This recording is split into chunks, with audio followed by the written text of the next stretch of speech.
Hey guys, so a little update on the RV. We ended up finding some wet wood that was above the driver's cab, so we ended up putting new wood up on the walls and on the floor.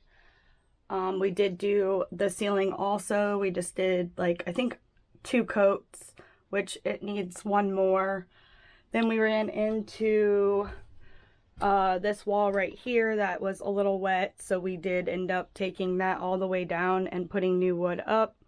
So we're just waiting to sand it and paint it.